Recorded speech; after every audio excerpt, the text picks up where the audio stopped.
The Pop Culture Cafe Radio presents classic thrillers.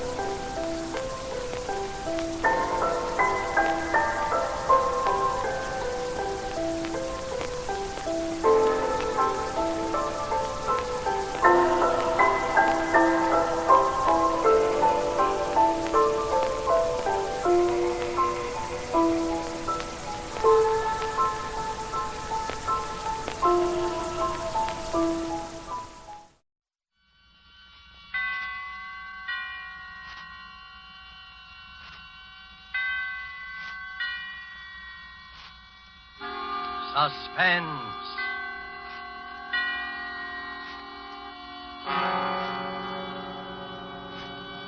Presented by Roma Wines, made in California for enjoyment throughout the world. Salud. Your health, senor. Roma toasts the world. The wine for your table is Roma, made in California for enjoyment throughout the world. This is the Man in Black, here for the Roma Wine Company of Fresno, California, to introduce this weekly half hour of Suspense. Tonight in Hollywood, Roma brings you as star Mr. Peter Lorre. The suspense play which stars Mr. Lorre and which is produced and directed by William Spear is called Back for Christmas. In this series, Roma brings you tales calculated to intrigue you, to stir your nerves, to offer you a precarious situation and then withhold the solution until the last possible moment. And so, with Back for Christmas and with the performance of Peter Lorre, we again hope to keep you in suspense.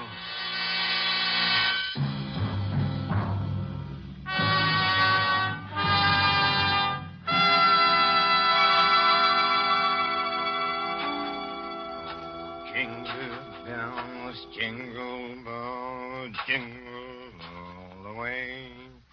Oh, what fun it is to ride a one-horse open.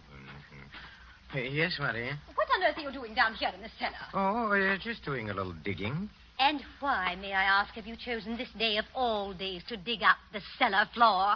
Oh, I thought because the weather has been so damp, this would be a good time to plant that little devil's garden I told you about.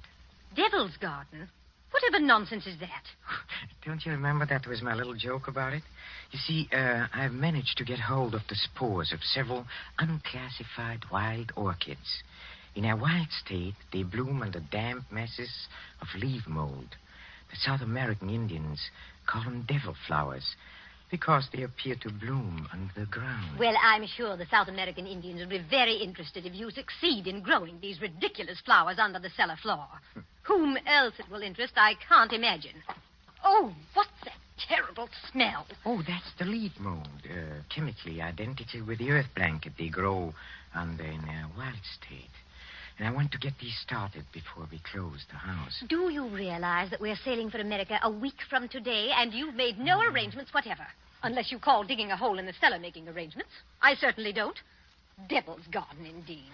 Sometimes I think you're going soft in the head, Hubert. Oh, I suppose it is inconsiderate of me. You see, and I've been wanting to try this experiment for a long time, but with all those lectures and seminars at the university, there never seemed to be enough time. Well, there certainly isn't any time for it now.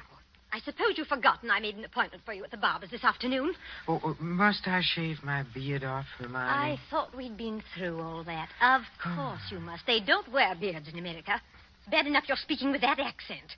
They'll probably think we're Germans as it is. Oh, I should think it would be quite easy just to explain that I'm Swiss. Now, Hubert, don't be argumentative.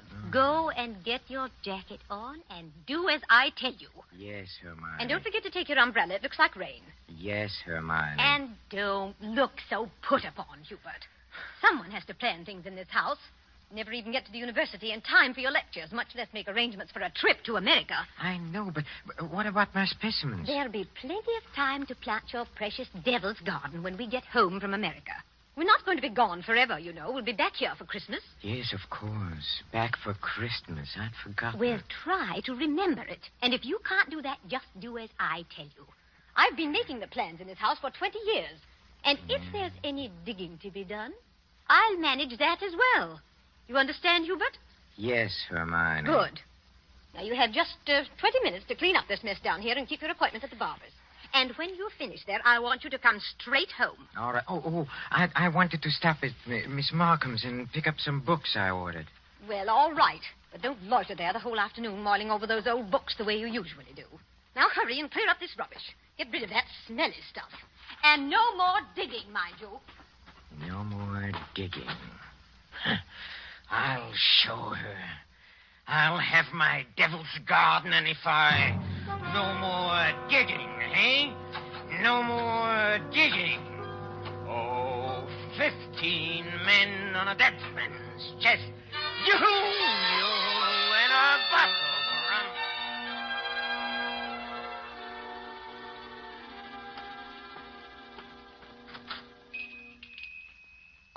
Good evening, sir. Good evening, Miss Markham. Why, it is Professor Schumacher, isn't it? Do you like me better this way? You look ever so much younger without the beard. 20 years at least. 20 years. Oh, you'll be glad to know those books you ordered have finally arrived. Oh, yes, the books. Let me see. The phytotomy of phalloid gametophytes and coniferous shrubs of North America. Those are the ones you ordered, aren't they? Yes, thank you. You're very kind, Miss Markham. Why kind, Professor Schumacher? Well, not many young ladies in bookshops would go out of their way to look up rare books for an old professor of botany. Why, you're not old, Professor Schumacher. Really, you look... What do I look like? And besides, I adore botany. It's my particular hobby. Oh, really? You've never told me that before, Miss Markham. Well, I was afraid to. You looked so imposing with the beard and all. Miss Markham, forgive me if this sounds foolish, but since talking with you today, I feel that shaving off my beard is the most important thing I've done for 20 years. Oh, it is. I'm sure it is. For 20. I'm so sorry that I've been so distant with you all this time. Oh, there were times when I almost spoke up. Oh, really? Times when you came in here tired after a day with your students at the university. You seemed so alone. The way I'm alone in the world. Alone? I'd like to have asked you to stay a while and talk with me, but some way or other, I always wound up giving you your change and letting you go on your way. Say, you're alone in the world? Since my father died. Oh, Miss Markham, did you never think of marrying? My father was a very remarkable man. I never found anyone who seemed to measure up to what he led me to expect of men. Miss Markham... Oh, it's been so long since anyone called me by my first name. I'd like you to, if you want to. It's Marion. Marion. Oh, how nice. And yours? Well, Hubertus. but in English, Hubert sounds better, huh? How long have you been alone, Hubert? Alone? I knew you were a widower, of course. The first time I saw you. A widower? I can always tell. There's a certain sadness in a man's eyes. A sweet sadness, I think, when he's been married and then lost... A widower. I never thought of it in quite that way. Oh, I'm sorry. I shouldn't have been talking like this, I suppose, but I've often wondered what she must have been like. Your wife, I mean. Hermione? Not an easy woman to forget. Very strong. Always managing things. The house, my wardrobe, my friends. Even when we dined at a restaurant, she even then ordered my food. She was always managing things. Her whole life. Managed herself to death. Poor woman. She must have loved you very much. But she needn't have put herself out so. It's plain to see you don't need things managed for you. No. You need companionship, I think. Someone sympathetic with your work. But the last thing on earth you need is a manager. How well you put it. The last thing on earth.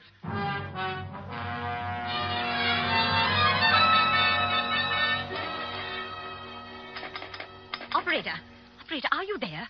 I'm still waiting on that call to Salisbury. Well, put that on quickly. Hello. Is this Paul Holt and Sons? It's Mrs. Hubert Schumacher. Did you receive my letter? Good. Now, remember, we'll be back for Christmas, and I want the job done without fail. What's that? No, I'm sure he doesn't suspect anything. Send it to me in New York as I instructed you, addressed in my name, of course. Yes. I've already put them in the mail. You'll get them tomorrow. Thank you. Thank you so much. Oh, here you are, Hubert. Where have you been? Oh, backstairs. I dismissed the servants. Dismissed the servants? Mm-hmm. But I've asked some friends of mine into a farewell luncheon. Go and tell them it's a mistake. Well, I'm afraid it's too late now. They've packed and gone. You have messed things up properly. How many times have I told you to leave things to me? I make the plans around here. Yes, Hermione. You'll have to do better than this when I plan the trip home, or we'll never in the world be back for Christmas. Back for Christmas. Back for Christmas. Must you keep saying that? Why not? We are coming back for Christmas, aren't we? Well, supposing I were offered a professorship in one of those wealthy American universities. Nonsense. Americans care nothing for botany. Well, Luther Burbank was an American, wasn't he? That's different. What have you ever done except muck around in the dirt with a lot of roots and tubers? Well, they asked me to lecture, didn't they? All right. Now, there's no use getting yourself in a state about this, Hubert. No doubt this extra money will come in very handy when we arrive back for Christmas. I Precisely. No good to make a joke of it. Heaven knows where you'd be today if I hadn't got a sense of time. Yes, Hermione. And as you've been so foolish as to dismiss the servants, you may empty the ashtrays and straighten up this room while we're waiting for the guests to arrive. I'm going in to have my bath. Call me when they get here.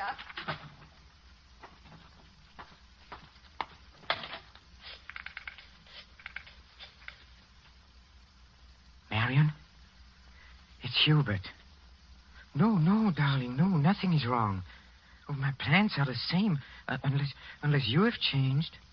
No? Oh, we'll meet in New York then and be married there. Huh? Oh, I'll explain to you why later. You just have to trust me. Yes. Yes, madame. Hubert? I'm so sorry. I can't talk any longer. Yes, I'll meet you in New York without fail. Auf Wiedersehen, mein Liebchen. Hubert, were you talking on the phone just now? Yes, Hermione. Whoever was it? Oh, Freddie Sinclair.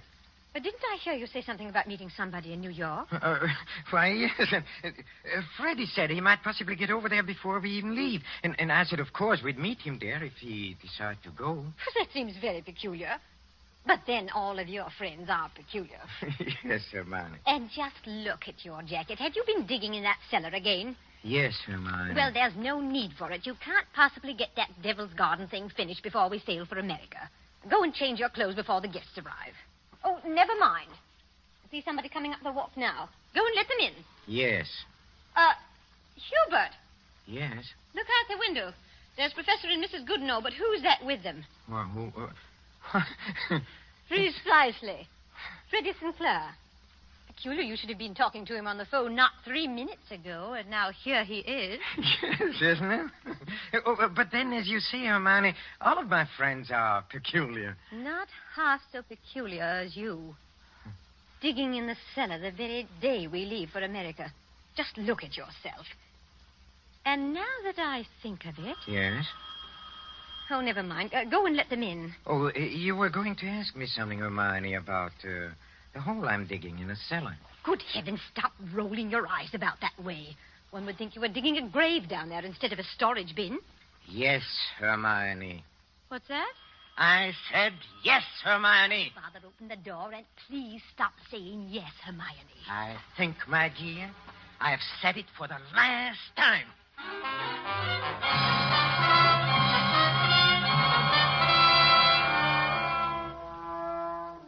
A professor of botany, his loving wife, and an oblong pit in the cellar. Just the right size for his botanical specimens, his devil's garden. With these ingredients for a story of a perfect crime, Back for Christmas by John Collier and starring Peter Lorre, the Roma Wine Company closes the curtain for a moment on another breathless study in suspense.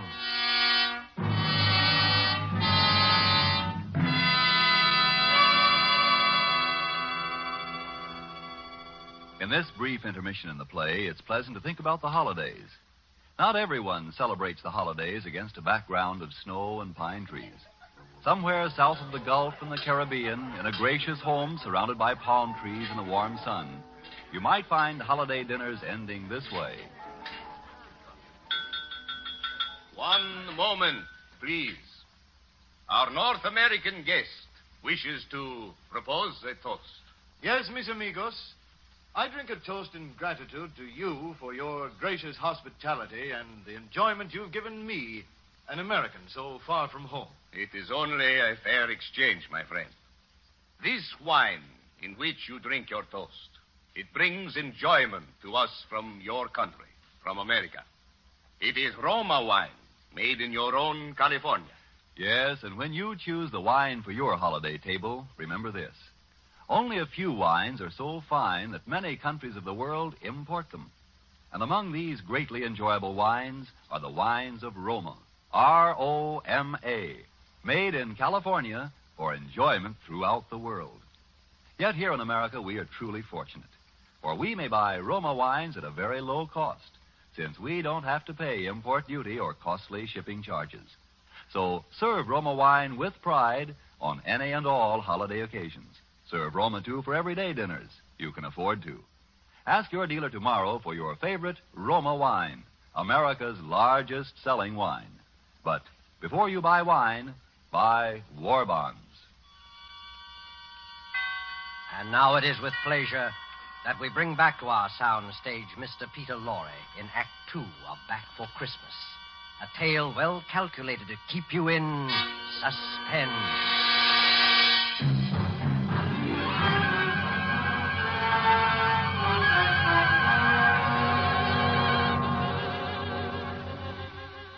Back for Christmas. Hermione was so positive we would be back for Christmas. That last afternoon, pouring tea out for a few friends who had come in to say her last-minute farewells, she kept reiterating it. Now, mind you, Hermione, don't let those Americans lure your husband with one of their fat university jobs. We absolutely must have you with us for Christmas. He shall be back, I promise you. Well, it's not absolutely certain, of course. Hubert, now what do you mean it's not certain? Of course it's certain. After all, Hubert, old boy, you've contracted to lecture for only 3 months. Oh, that's quite right, but then, of course, anything may happen. Hubert adores being unpredictable. Now, what other man would decide the very day, mind you, before leaving for America, to dig a great hole in the floor of the cellar? In the cellar? Yes. He's going to put some unclassified wild orchids down there. A devil's garden, if you please. It sounds so mysterious. That's Hubert, though. It's really quite simple, however, once you find out what he's up to. Now, take that telephone call he put through to you a few minutes ago, Freddie. To me? Of course. Now, Hubert wanted to surprise me about your plan to meet us in New York next month. Wasn't that why he called? To ask you not to mention it? My dear Hermione, Hubert couldn't possibly have telephoned me within the past hour. I've been walking in the park since 3. He didn't telephone you? Well, how could he? As for my going to America... No. Come, Freddie, come. You may as well confess. Hermione has just found me out again. But, Hubert, old chap, I really You don't... see what a poor liar Hubert makes. He's red as a beetroot. Aren't you ashamed of yourself, Professor? Stringing poor Hermione along like that. And as for you, Freddie, I'm furious you said nothing to us about going to America. But look here, old girl. I've been trying to tell everyone here that I'm... stuff and nonsense. The game's gone on long enough. Besides, we must start getting ready. Now, it was marvelous of all of you to come in to say goodbye. And don't worry about Hubert's little jokes. I will bring him back for Christmas. You may rely on it. They all believed her. For years, she had been promising me for dinner parties, garden parties, committees, and the promises had always been kept. This time, they would not be. I had seen to that. The servants were gone for good. The farewells all said. I had timed to the minute how long it would take to fill in a hole in the cellar. My devil's garden. Upstairs in the bedroom, I undressed and put on my old bathrobe, and then I opened the door into Hermione's room. Hermione, have you a moment to spare? Of course, dear. I'm just finished. Oh, then, will you come in here for a moment, please? There's something rather extraordinary here. Oh, good heavens, Hubert. What are you lounging about in that filthy old bathrobe for? I told you to put it into the furnace. Oh, I'll do it. I'll do it today. Yes, really, I will. Well, high time. Now, what is it you want to show me? Oh, here, in the bathroom. Just look. Who in the world do you suppose dropped a gold chain down the bathtub drain? Nobody has, of course. Nobody wears such a thing. Then what is it doing in here? I don't see anything. Well, look. I'll hold this flashlight here for you. If you lean right over, you can see it shining. It's deep down. Oh, such a lot of nonsense. Just as well. Well, I don't see it, Hubert. Go on looking, Hermione, in just a moment. Hubert, I absolutely refuse. Hubert, what are you doing? Take your hands off my neck. I will, Hermione. Just as soon as I've finished the arrangements for my trip to America. What are you talking about? You thought you were the only one who could plan things, didn't you? Didn't you, Hermione, huh?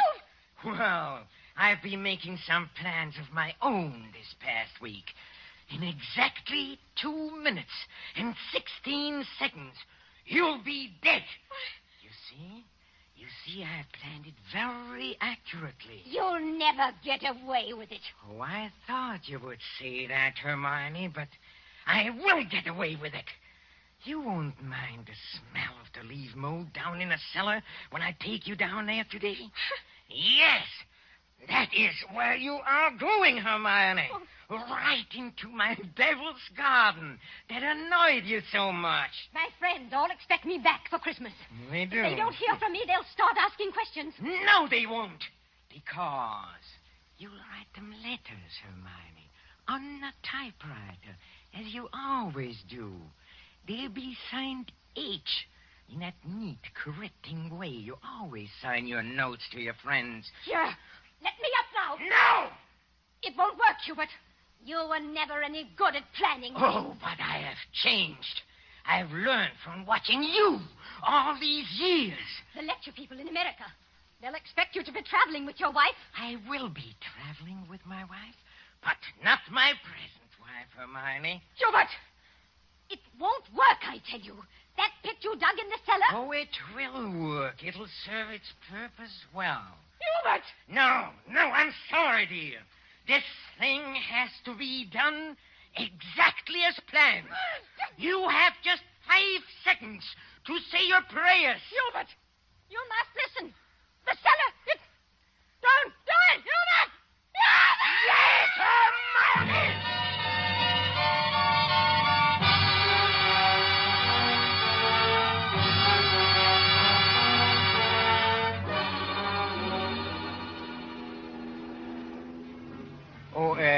Steward? Yes, sir? Oh, my wife, she's indisposed. She'll be taking her meals in our stateroom. For the old voyage, sir? Yes, for the whole voyage. I trust your wife is feeling better this morning, Professor Schumacher. A little. Not yet well enough to leave her cabin. Oh, what a shame. Oh, Professor Schumacher. Yes? Here's a copy of the radiogram you sent for your wife last evening. Oh, thank you. I'll just check it over. But look here. Why? What's the matter? Did the typist make a mistake? No. It's nothing important.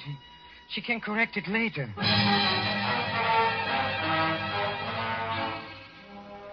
For a moment, I had a feeling that Hermione had been leaning over my shoulder again, correcting what I had written as she always did. I had written a radiogram to Professor Goodenough and his wife. Haven't been out of my cabin the whole beastly trip, Hubert. Well, now doubt we'll be back for Christmas. But the operator had left out the W, and it read, "No doubt we'll be back for Christmas." Exactly what Hermione would have written. Well, the rest of the trip was uneventful. Marion and I met in New York just as we had planned. Just as we had planned.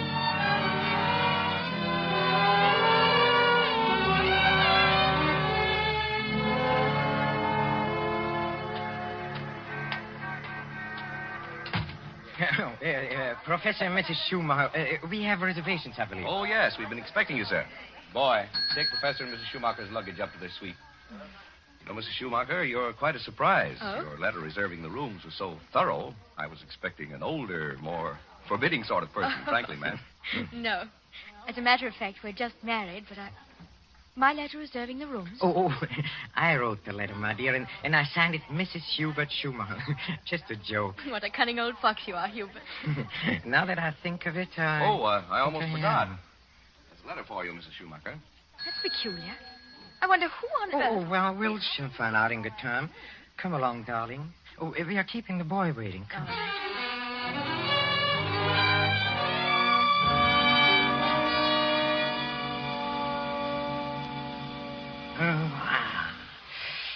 Nothing like a cold, brisk shower to put a man to rights. Hubert, this letter. Oh, yes, the letter. Oh, dry my hair, will you, darling? Please.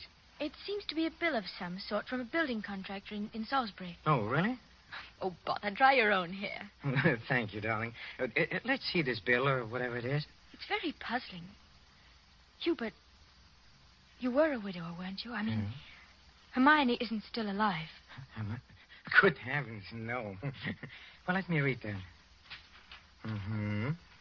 Dear Madame, this is to acknowledge your order together with the keys to your house in Launceston Place.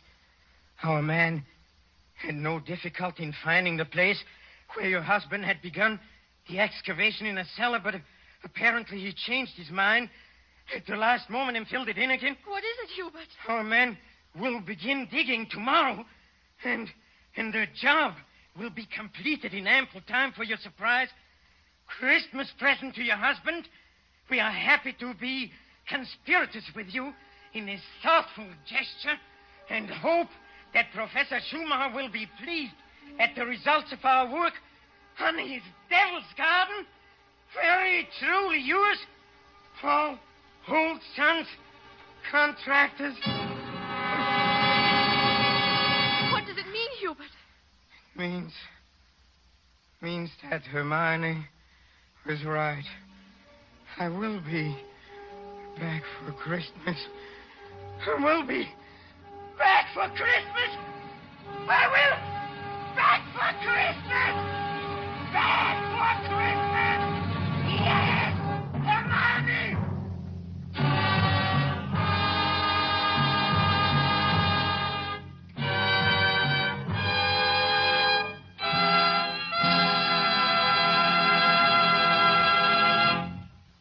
And so closes Back for Christmas, starring Mr. Peter Lorre. Tonight's tale of Suspense.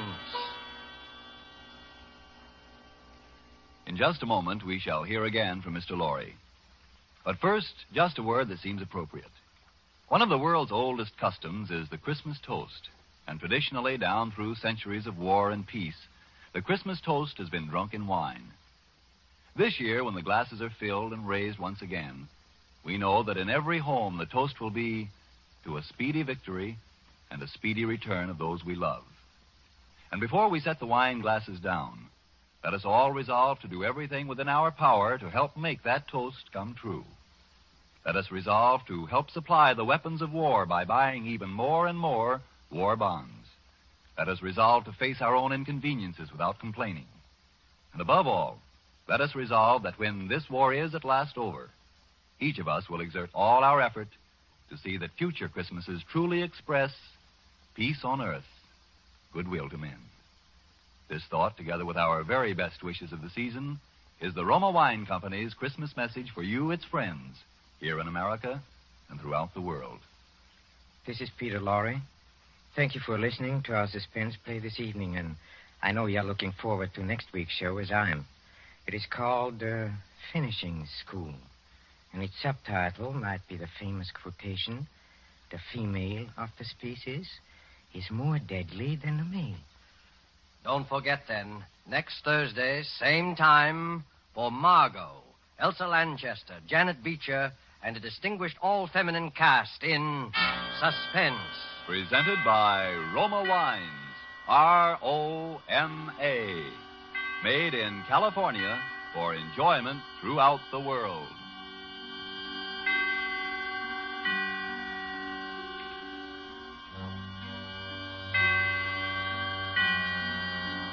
This is the Columbia Broadcasting System.